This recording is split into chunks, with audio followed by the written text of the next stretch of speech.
Alright, so we're going to go ahead and get started on our step 400.0, and in this step basically what we're going to do is we're going to lay out the framework for our application. We're going to build the HTML, get things laid out, link ourselves to the Bootstrap, and ultimately we're going to end up with this at the end, but we're going to go ahead and we're going to do a commit in the middle and save our work and then move on to the JavaScript. The fundamental ideas of this is to get us familiar with working with the DOM and the BOM, and as we move forward and become more comfortable with working with the document object model and the browser object model, we will feel more comfortable using different pieces of JavaScript and learning about them, how they work and what they do. Alright, so we're going to go ahead and hop over into Dreamweaver and we're going to get started.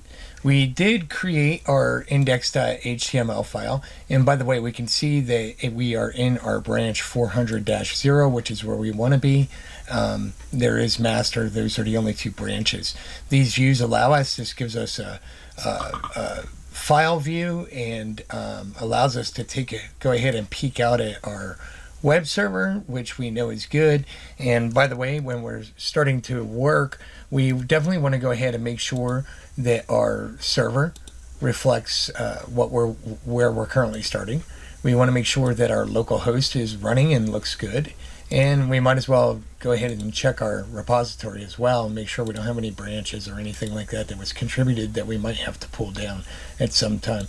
Additionally, we have the GitHub pages open. Just it's fun to have that there in reference, and then of course this is what we're working towards in this lesson. So we're going to go ahead, we'll get our local host tab open a while and go into Dreamweaver and open up our index.html. First thing I always do, just apply source formatting. I like the indenting. To me it makes a lot more sense. We created this in our step 4xx setup process, and so the what we're going to add in here, essentially we want to put in here so that if we're viewing this on a mobile device and we want to pinch, we want to shrink it, we want it to use Bootstrap and act responsive, what we do need is we need to go ahead and put in here our viewport. And what the viewport does is it basically tells the browser or the device, hey, let this be natural, let it be the size that it is, don't try to shrink it down and crunch it up and turn it into all kinds of craziness on us. The next thing that we want is we have, and these links will be supplied in the lesson itself. We want to go ahead and we want to make sure that we have in here the animate CSS. Animate CSS is what allows, when we refresh here and we look at it, it's just CSS that allows those transitions of the text to happen, and it just adds a cool effect and makes learning more fun than just putting this stuff on the page and having it there. So with that, we're not going to use the title tag. We're going to dynamically inject the title tag. So we will go ahead and we will put our animate CSS in there, and we'll also do a little commenting as well, just because we're good coders, and that's what we do as good coders, is we like to comment. And we'll put a .0 on there and put our animate in there. And again, all this is a library that pulls in a bunch of CSS, and actually as we're using the document, we'll go and we'll take a peek at that and see what that looks like. By the way, you can see over here on the left, Dreamweaver is letting us know that these are the lines that have been modified in this file. It's doing it through Git. It's using Git to do that. So that closes off our head. Of course, you'll see me often. I always clean my code. I don't like how that H1 comes inside there, but I'll keep pushing it back. You'll see me. It'll be a never-ending battle between me and the formatter. We always want to make sure that we're commenting our code, so we're going to go ahead and comment in step 400.0. We will be injecting elements inside of this the body element. So what we will be doing in here is we'll actually be placing content in here dynamically. We're going to go ahead and get rid of that h1 tag a while, and then we're going to do a save. At this point, if we go out and we take a look at our page in localhost, we should see basically nothing because we removed that h1 tag, and as far as the title goes, it's pulling the title at this point basically just from the system, the file system, and how it's setting in there. Awesome.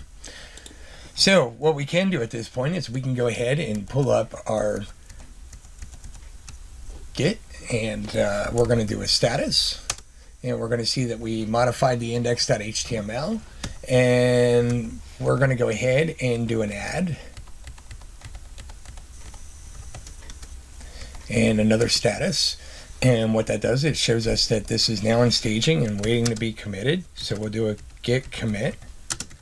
We'll add a message, and we'll just say defined the index.html structure.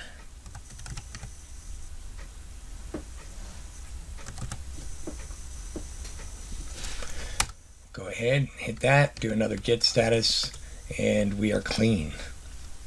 So at this point, we've committed it to Git. It's backing it up, and we'll go ahead and we'll get back to work over here. And by the way, I am working out of remote, which is not good. You should be on local. Let me point that out. We're okay. We didn't kill anything. I'm going to go ahead and apply my formatting. It just tucked up the body tag on us. I'll hit save, and you can see it's red because it deleted a line. And that's what Git is recording, is the fact that it deleted a line. So at this point, we want to go ahead and we want to add in our assets folder. And then we want to create our app.js file. Our app.js file is basically going to be the heart of our application. Everything, pretty much everything that happens inside our application is going to be inside this app.js file. And if we open it up, we'll see it's basically just created a JavaScript document, and we're good there. So the next thing we want to do is we want to go and link that into our document. We want to go ahead and say that we want that inside of our body. We'll always keep our JavaScript calls whenever possible in the bottom of the body. We'll paste that in there. You can see my body tag got moved. Formatting will take care of that. And I'm going to go ahead and tuck that in there as well. I like spaces. Formatting, you end up fighting with the formatting often, but it's okay. So what this is doing is it's pulling the app.js file, which happens to be blank, and we can see that up here. As a matter of fact, we can see the animate min CSS file being pulled in here as well. And if we actually click on this, we don't have to have, by the way, the app.js file open anymore. We can work right out of here. If we were to click on this, what it does is it pulls in. We can't modify this file. It's pulling it in from a CDN, from a repository. But what you can see is all the CSS. This is all the CSS that makes those text movements and things like that. And then the other thing we can do is we can go ahead and we can look at our app.js file, which has nothing in it, and we'll go back to our source coding.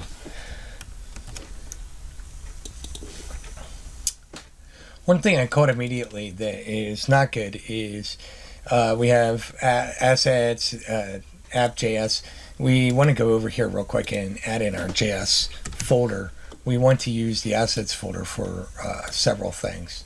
Now this is asking me if I want Dreamweaver is saying update links to the file that I'm moving.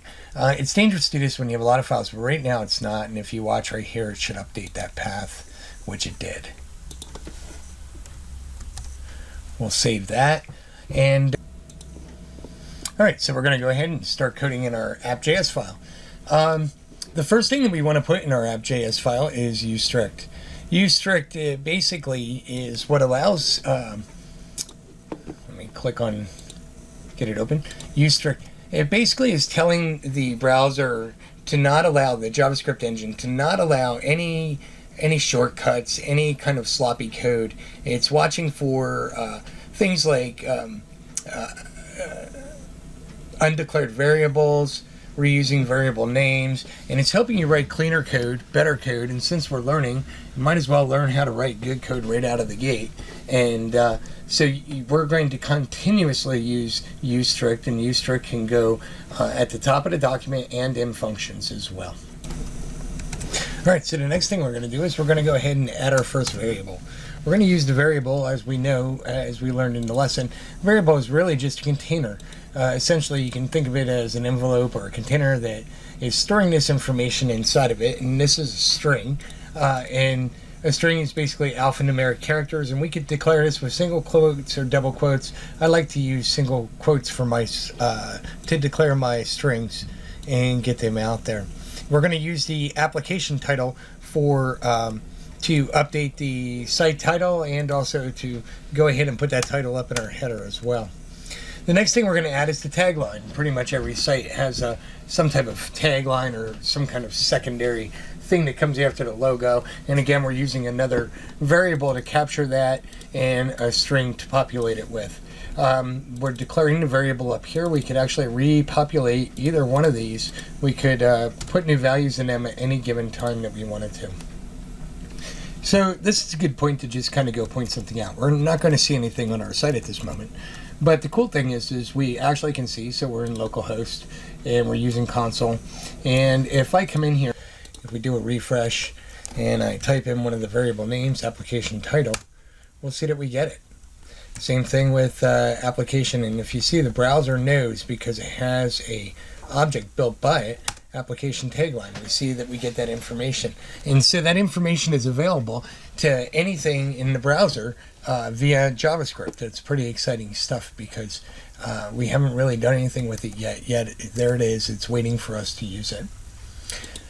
You'll see these little red numbers in Dreamweaver sometimes, and what it's telling us is that it's defined and never used. It's just trying to be conscious of good, clean code, and don't let that bother you. You've got to use the error alerting in the linting. We call it linting in Dreamweaver. You've got to kind of use it with your discretion and understand that everything is not always correct. Also, if you look down here and I click on it, I can see what my errors are. Dreamweaver wants me to use strict in the functions, not as a global. It's giving us those two errors that we just saw that are telling us that they're defined but never used, and Dreamweaver just gets funny about that kind of stuff. All right, great. So the next thing we're going to do is we're going to go ahead and we're going to build our first function, and we're going to create this function with the idea of once the page loads, once the entire window loads, that we're going to initialize the application. And so, in other words, call the code block inside of this function and tell it to go ahead and execute whatever's in here. If you notice, we're using really long variable names, and that's okay. There was a time where that was not okay, but now we have things called obfuscation, which will actually take these names and it'll reduce it down to, in a lot of cases, one character and minify it, and that's what we'll actually send out to the web browsers when people come to our site. It also helps complicate the code a little, makes it a little harder for people to steal it for that code that you don't want people stealing from. All right, so we created the function. We want to see it do something. Let it wow us real quick. And what we're going to do in here is we're actually going to go out and we're going to update the document title. And document title is actually an object inside of the JavaScript engine, inside the DOM, that holds the value of the document title, right? So if we go out and we take a look in our web browser, right now, if you look, I'll put in document title and we'll see that there's no value.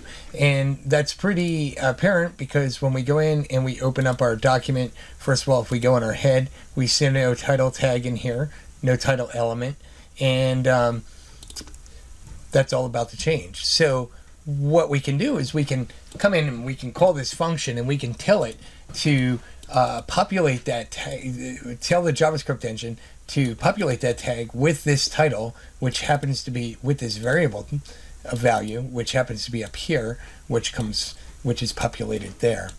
The way that we do that is we use something called an event listener. JavaScript is all about events. It's driven by events, and that's what makes it so neat. So what we're going to do is we're going to add this line of code, and what we're doing is we're adding the event listener. So the window is at the top of our BOM, and we're telling it, we're asking the window to add a listener. And what we're asking it to do is to essentially tell us when this page loads, please go ahead and execute this function. So when the page in its entirety loads, and when we do it to the window, it's considering everything, including that animate CSS file that we're loading from a CDN. It will not fire off until that's loaded and all the code in the HTML is loaded. But once it's all loaded, the window will go ahead and it'll kick off this function. And this function will take the value of this variable, which is inside out.js, and it will update the document object model, the title object inside the document, and it will give it the value that's in there. So let's go see that happen. I come in here, I'm going to go ahead and do a refresh. If I go in here and I say document.title, we can see that we now have that DOM element, that DOM information. It's been updated with that string that we've given it, and additionally we can see that the JavaScript engine has gone ahead and inserted the title element right into the head of the document for us. One of the neat things about JavaScript, one of the really neat things about JavaScript is the fact that once our HTML is loaded, it becomes the document object model. And once we have the document object model, at that point we can point to different things and change their values, move them, get rid of them, add them, do all kinds of neat things with the document object model. All right, so let's go and do a little more magic inside of here. What we're going to do with this now is inside this function, once the page loads, we're going to go ahead and we're going to do a little CSS magic with JavaScript, and we're going to update the background color of the body of the page, and we're going to tell all text to align, and we're going to tell all font sizes inside the page to be 3EM. So basically what we're doing is we're telling the JavaScript engine to tell the document object model to grab the body and apply this style background color to it. Same thing with text, same thing with font. And if we save it and we go out and we take a look at our work, first thing we'll notice right away is that the background, of course I'm going to do a empty cache and hard reload. Right away we immediately notice that the background of the page turned to gray.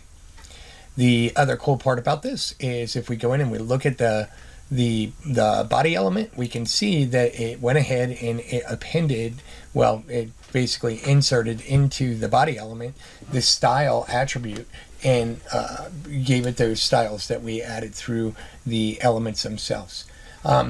Again, starting to see how you can manipulate the page just through JavaScript and why JavaScript is so magical.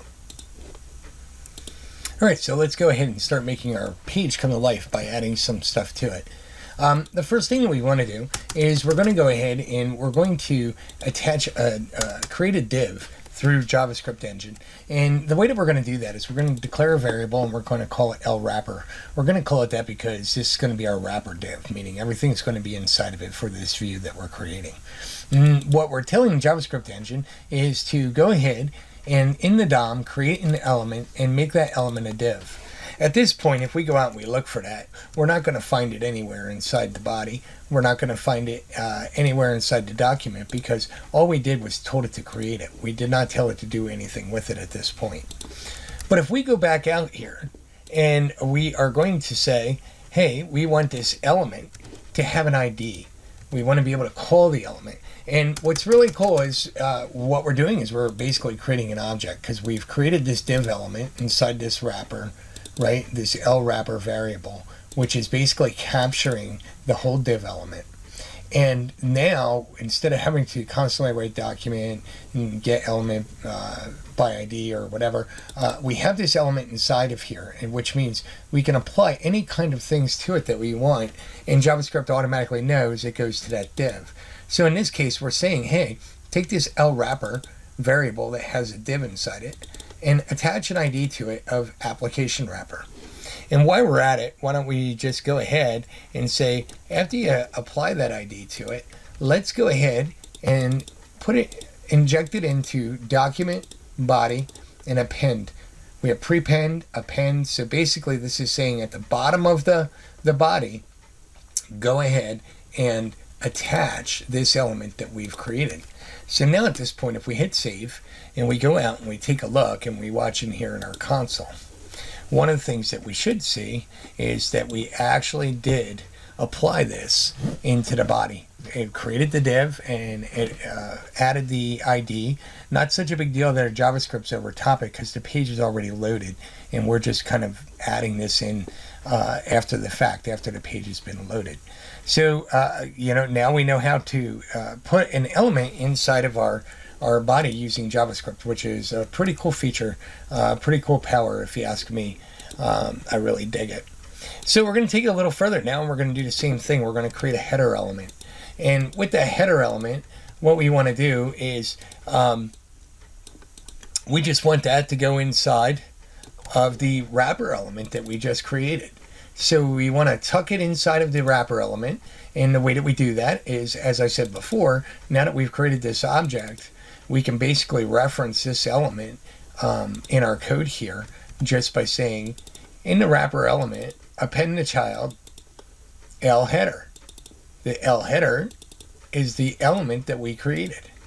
And so if we go ahead and we save that, we go out and we take a look and we do a refresh, we can see now that the application wrapper got added to the body and the header got added to the application wrapper. Pretty cool stuff. Next thing we're going to do is we're going to go ahead and stick a title inside that header element. And the way that we do that is, again, yes, create another variable, create our element. This time we're going to create an H1 element. Honestly, it doesn't care what you tell it to create. You could say create the element supercalifragilisticexpialidocious and it would just create an element. All it's doing is taking the string that you're passing in and wrapping an opening and closing tag around it.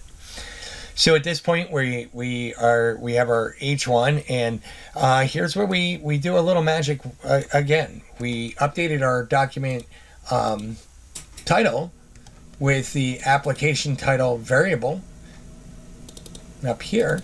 But now what we're going to do is we're going to go ahead and we're going to put that value in here as well. So it displays on the page as well as in the meta information of the document. And then at this point we can actually go and we can say, hey, and we want the header, right? Because we wrap the header inside the wrapper. And inside the header, which is where we want our header, we want our site title. And so if I go ahead and we're telling it again, append child to the site title, and I go out and I do a refresh, we now get our site title. And you can see that it put it inside the header. Pretty cool stuff, right? At least I think so. Next thing we'll do is we'll go ahead and, since we're on a roll, we'll take it a step further and let's create an H2. And what we want to do with that H2 is we want to append that inside the header as well. So we're basically, by saying append, this H2 should come in after the H1. So after the elHeaderTitle, the elHeaderTagLine should come in. And this is where we're grabbing the tagline from up top here. And you can see we're doing something a little different here because what we're doing is we're leveraging text content. We're doing this more just because normally I use HTML, but it's good to know that you can use both because sometimes it really does matter on which one that you use. I'm getting an error over here, and it's saying elHeaderTagLine is defined but never used. Well, that's because we have not, at this point, appended it yet. Go and we want to append it to. So this is where you can actually start copying and pasting, by the way. We want it to go into the header after the H1. And we want the elHeaderTagLine to go in there. And all we did was update our variables. We want this one to be an H2. And we want to leverage the tagline. So just a little demonstration of how you can steal code and reuse code. And let's see how good we did here and go out and take a look. And if I go ahead and I hit refresh, at this point we can see that wrapper header. It did the H1. We have one error. Let's check out what that error is. No parameter. It is not to be type of node. What it's telling us is that we have an issue here, and the problem is we went ahead and we put the application variable, tagline variable in there instead of the element. So just something to be really careful of. So let's grab the element. Let's put that in there. We just pasted it in the wrong place. So we'll come down here and it should read as follows. We'll create the elHeaderTagLine document. We want an H2. The elHeaderTagLine, we want the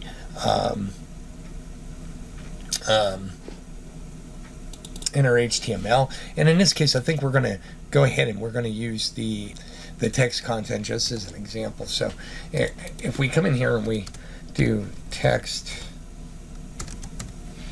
content, basically it's just going to treat this like a string, like text, as where this will treat it like it's actually HTML with elements inside of it. We're going to say that we want the elHeader to take on the elTagline as such, and we'll go ahead and we'll give it another shot, and we see that that is now working. If we come out, we can see it just appended it in there, and we have our header. Awesome.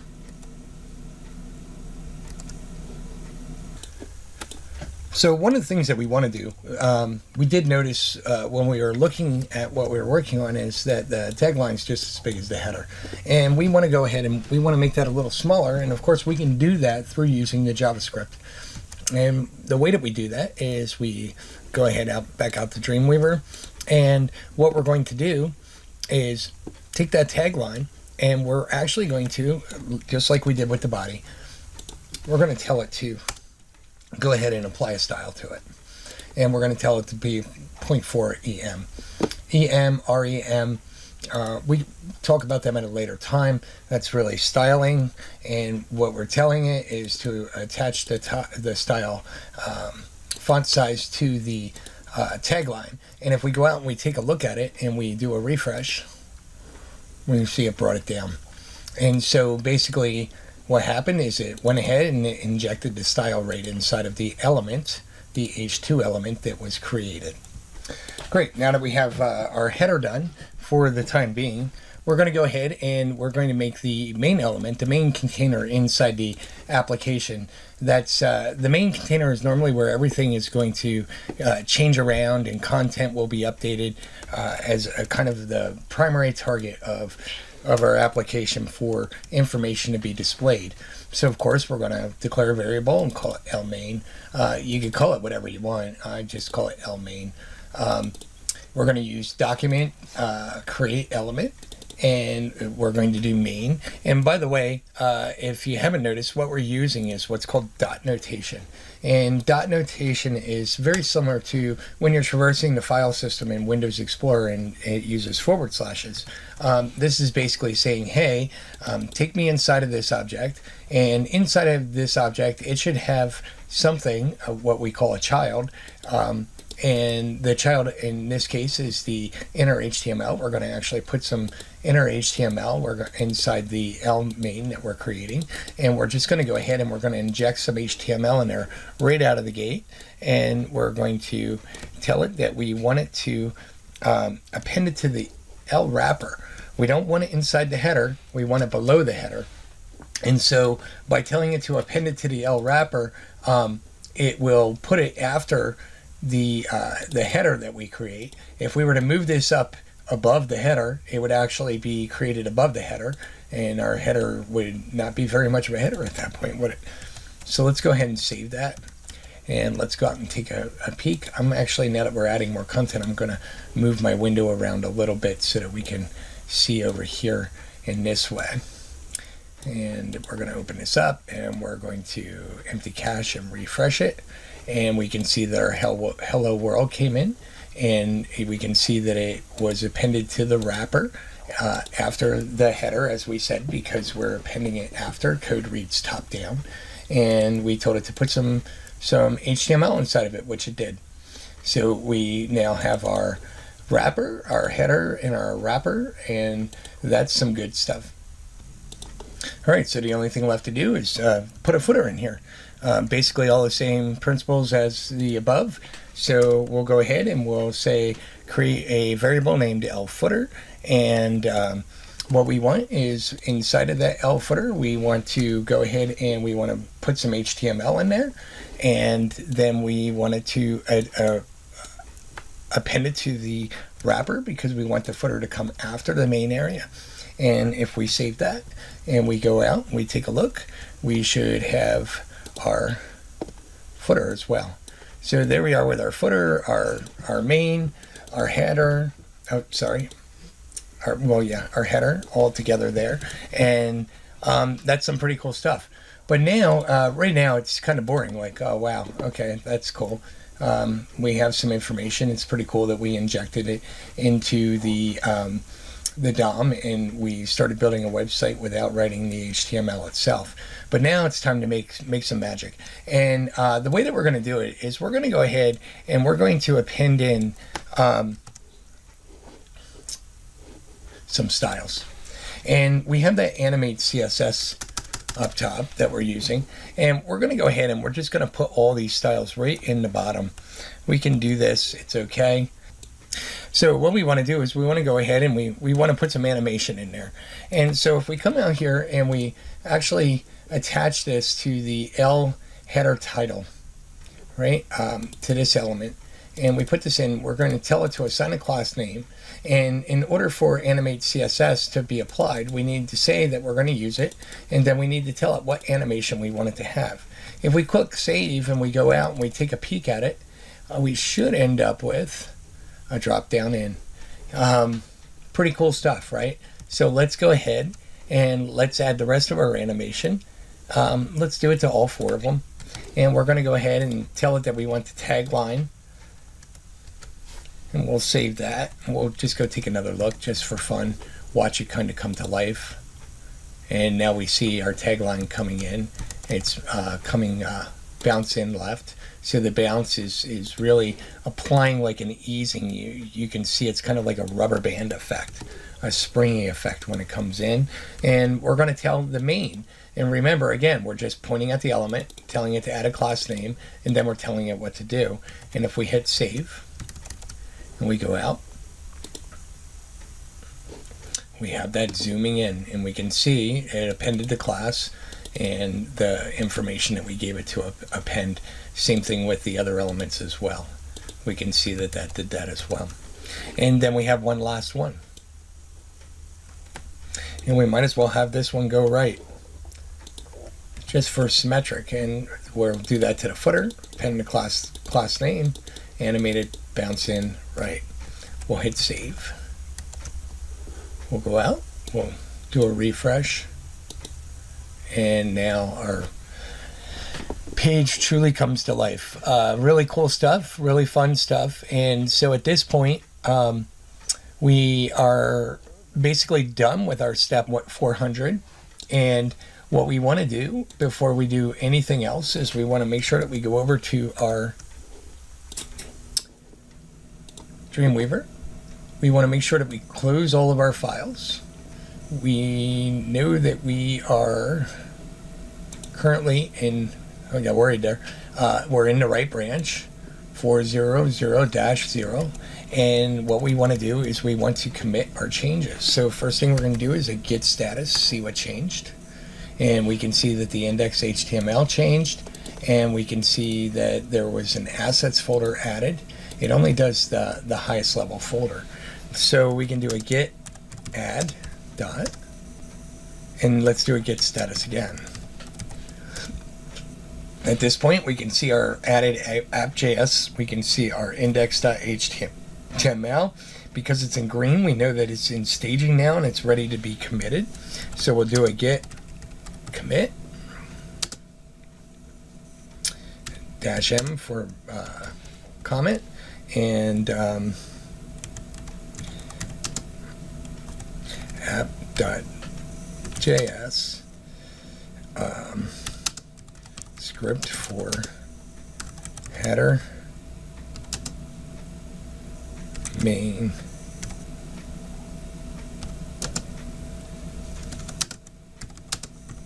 and footer elements. We just really want to let somebody know if they come in and look, and their content. And we'll just add one more thing, which is added animate CSS, CDN call, and animations to elements. That way, if somebody takes a look at this, they kind of have an idea of what this commit includes, and if they're trying to troubleshoot or something of that nature, they can have a broad overview, and also it's information that can actually be searched on. So we're going to go ahead and commit that. And at this point, if we run a get status, we should be clean. So our branch, our 400-0 branch, is complete. And we'll stop here, and we will go ahead and do a separate video and merge our 400 branch into our master and push it to production. See you in a few.